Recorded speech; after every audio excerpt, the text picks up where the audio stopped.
तन मन धनाने महादेवाच्या पिंडीला लिंगाला आळून घेतलं. हे एक असाधारण शक्तीचं एक प्रतीक आहे. मध्यभागी इथे सुरंग आहे, ज्याचे म्हणजे आपण जे पुरा जुनं बांधकाम असल्यामुळे म्हणजे हे सप्तचिरंजीव मधले एक जे मार्कंडे महर्षी आहे. कोणत्याही मंदिरात यमाची पूजा कधी पाहिली नाही, पण इथे तर जय श्रीराम मित्रांनो, माझं नाव आदित्य उगले आणि स्वागत आहे तुमचं आजच्या आपल्या नवीन ब्लॉग मध्ये. मित्रांनो, आजच्या ब्लॉग मध्ये आपण भेट देणार आहोत आपल्या जालना शहरातील पोलास गल्ली या ठिकाणी असलेल्या श्री मार्कंडे ऋषी यांच्या मंदिराला. जे मंदिर सुमारे 100 ते 150 वर्षांपूर्वीचं आहे आणि मंदिराचा इतिहासही फार महत्त्वाचा आहे. तर मग कसल्या प्रकारचा उशीर न करता सुरुवात करू आजच्या आपल्या ब्लॉगला. तर चला मग भेटूया थेट श्री मार्कंडे ऋषी मंदिर पोलास गल्ली जालना या ठिकाणी.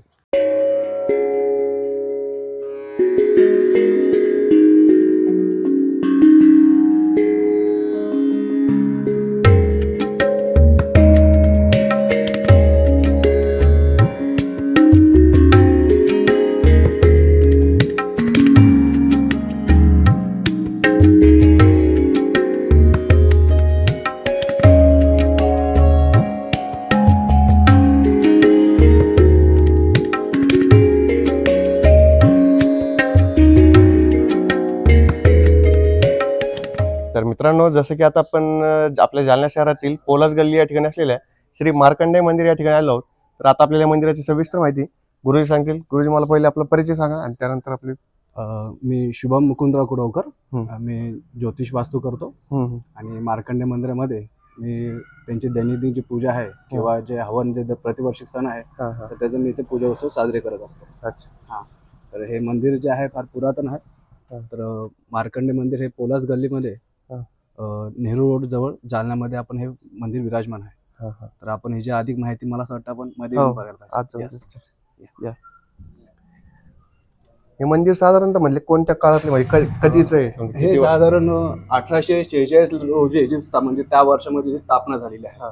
म्हणजे जवळपास 150 वर्ष प्लस ह्या मंदिराला होत आहे. फार पुरातन मंदिर आहे आणि जालन्यामध्ये किंवा महाराष्ट्रामध्ये आपण मराठवाड्यामध्ये तरी मला साधारण वाटतं की मार्कंडे महर्षीचं मंदिर कुठे नाहीये. तर फार पुरातन मंदिर आहे आणि खूप मोठा इतिहास याला लाभलेला आहे. यस.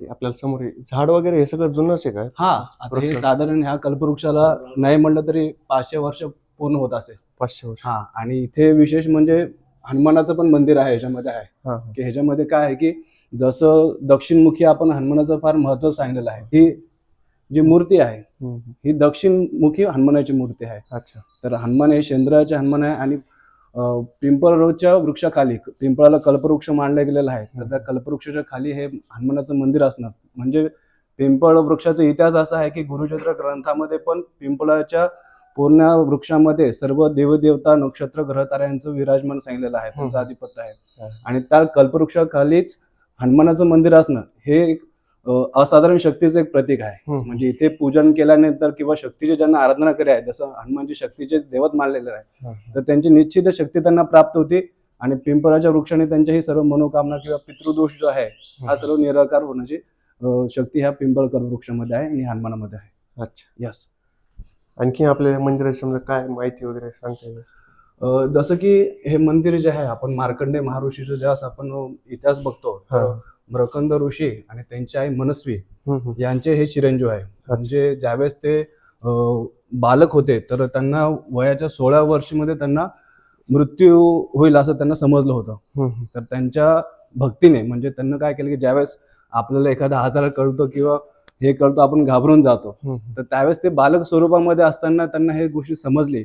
मग त्यांना यथाशक्ती आपल्या जसं मन तन मन धनाने महादेवाच्या पिंडीला लिंगाला आळून घेतलं आणि महादेव त्यांच्या या भक्तीला, या छोट्या निरास्तर भावनेला इतके प्रसन्न झाले की ते स्वयंभू तिथे उभा राहिले. म्हणजे की महादेवाने त्यांचे मृत्यू जिंकली आणि त्यांना मृत्युंजय केलं. म्हणजे त्यांचं इतिहासामध्ये असं उदाहरण आहे की त्यांचं अँटीजिंग म्हणजे वयाच्या 16 वर्षामध्ये त्यांची वर्ष 16वच आहे. त्यांचं वय वाढणार नाही, ते फक्त 16 वर्षाचे तसे आहे असं त्यांचं महात्म्य आहे.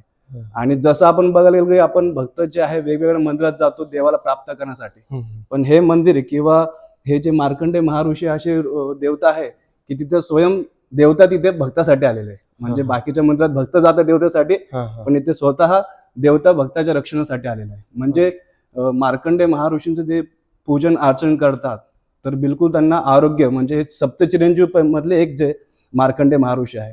तर जसं की मला मी तर सगळ्यांना तुमच्या युट्यूब चॅनल मार्फत तुम्हाला सगळ्यांना मी आव्हान करेल की ज्यावेळेस तुमचा जन्मदिवस असतो किंवा तुमच्या घरामध्ये कोणाला आजार किंवा रोग ज्यावेळेस संभवतात तर तुम्ही नक्की मार्कंडे महर्षीचा आशीर्वाद घ्या, कारण हे मृत्यूवर विजय करणाऱ्या देवताचे इथे पूजन केले जाते. तर असा इतिहास लाभलेला आहे. म्हणजे तुम्ही हे आता ज्यावेळेस मूर्ती बघत असाल तर हा यस या प्लीज. जसं की तुम्ही ही मूर्ती बघत असाल तर ह्याच्यामध्ये हे महादेवाचं स्वरूप आहे आणि हे जे आहे हे मार्कंडे महर्षी म्हणलेलं आहे.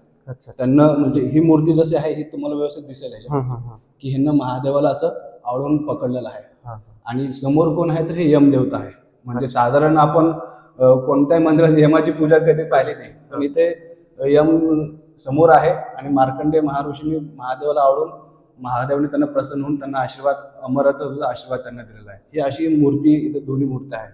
आणि ह्यांची जे पूजन अर्चन मनोभावे करत त्यांचं आरोग्य, आयुष्य, त्यांना नानाविध जे रोग होत आहेत जसं त्यावर सर्व संकट दूर होऊन त्यांना उत्तम आरोग्य प्राप्त होतं. हे मार्कंडे महर्षीची हे गाथा आहे. अच्छा, या मूर्त्या जुन्याच आहेत का? हा, ह्या जुन्या मूर्त्या जुन्याच आहे. म्हणजे बराच 100, मला असं वाटतं की 100 वर्षाचा इतिहास त्याला आहे. म्हणजे दरवर्षी जसं थोडं हे झालं त्याला थोडा कलर केला जातो नंतर, बट मूर्ती जी आहे ती जुनीच आहे. म्हणजे जेव्हापासून मंदिर आहे तेव्हापासूनची मूर्ती. हा, आणि ही उत्सव मूर्ती आहे. म्हणजे उत्सव ज्यावेळेस असतो, जसं मार्कंडे महर्षी जन्मोत्सव हा माघ महिन्यामध्ये कृष्ण पक्षामध्ये त्यांचा जन्मोत्सव असतो. गणपतीचा जन्मोत्सव आणि मार्कंडे महर्षी जन्मोत्सव एक दिवस आधीमध्येच असतो. तर त्यावेळेस या उत्सव मूर्तीचं पूजन अर्चन, महारुद्र अभिषेक इथे मंदिरात होतो. तर ही उत्सव मूर्ती आहे. आणखीन जर या मंदिराबद्दल आपल्याला जर सांगायचं झालं तर म्हणजे मंदिराचं हे जे आपण इथं पाहिलं की तुम्हाला एक वेगळं चैतन्य इथे दिसेल. म्हणजे ह्या मंदिरामध्ये ज्यावेळेस श्रावण महिन्यामध्ये पण ज्यावेळेस मंदिराचा ज्यावेळेस उत्सव साजरा होतो तर साधारण 21 दिवस इथं अखंड हरिनाम सप्ताह होतो. म्हणजे ह्याच्यामध्ये मार्कंडे पुराणाचं कथन राहू, रुद्राभिषेक असो, किंवा इथल्या ज्या महिला आहे इथे भजन संध्या करतात, हरिपाठ घेतात.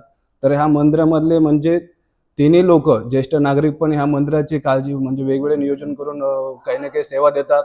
इथली जी युवा पिढी आहे तर ही पण मंदिराचं म्हणजे ह्या गल्लीतल्या विभागातले जेवढे युवा मुलं आहे हे प्रत्येक जण म्हणजे हे मंदिर फक्त भगवंतानी नाही भक्तांनी पण सांभाळलेलं आहे. असं आहे की प्रत्येक जण आपापल्यानुसार इथे सेवा देतात. आणि ह्या मंदिराचं हेच वैशिष्ट्य आहे की सेवेमुळे किंवा तन मन अर्पणामुळे ह्या मंदिराच्या परिसरात तुम्हाला एक वेगळं चैतन्य अनुभव होईल. म्हणजे इथं आल्यानंतर तुम्हाला एक शांतता, तुमच्या मनातले जे विचार आहेत ते सर्व शून्य होऊन इथे फक्त तुम्ही भक्तिमय होता.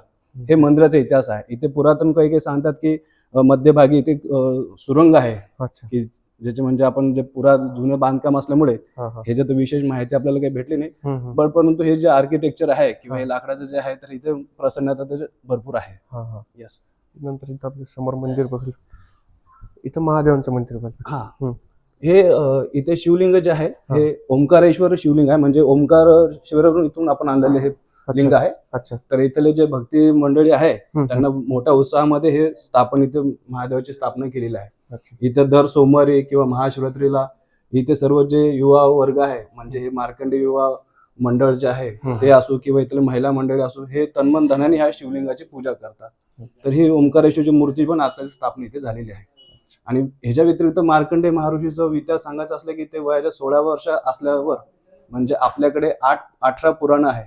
तर त्यातलं एक पुराण हे स्वहस्ते त्यांनी लिहिलेलं आहे, त्याला मार्कंडे पुराण म्हणतात. म्हणजे त्या मार्कंडे पुराणामध्ये शक्तीचं पण अधिष्ठान आहे. जसं की दुर्गा देवीचे जे आपण नवरात्रामध्ये जे पूजन करतो, हवन करतो, दुर्गा सप्तशती आपण ऐकलं असेल, तर हे सर्व हे मार्कंडे महापुराणामध्ये हिचं उल्लेख आढळतो. म्हणजे हे एवढं कमी वयाचे असताना प्रखंड बुद्धिमत्ता, प्रखंड शक्ती आणि प्रखंड देवावर विश्वास. म्हणजे मार्कंडे देवताची मूर्ती पाहिल्यानंतर तुम्हाला एकच समजायला पाहिजे की देवाजवळ जाण्यासाठी काही विशेष गोष्टी असणं गरजेचं नाही. तुम्ही भावभक्तीने कधी देवाला पकडलं किंवा त्यांना आपल्या महादेवासारखा, मार्कंडे भगवानसारखं आवडलं तर देव बरोबर भक्ताच्या रक्षणासाठी इथे येतो. तर मार्कंडे महापुराण असो, त्याच्यामध्ये असाध्य असं ज्ञान त्याच्यामध्ये मार्कंडे महर्षींनी दिलेलं आहे. मार्कंडे ऋषी हे आरोग्याचे आणि आपल्या आयुष्याचे सगळे उद्धार करणारे देवता सांगितलेले आहे. अशा प्रकारे आपली संपूर्ण माहिती.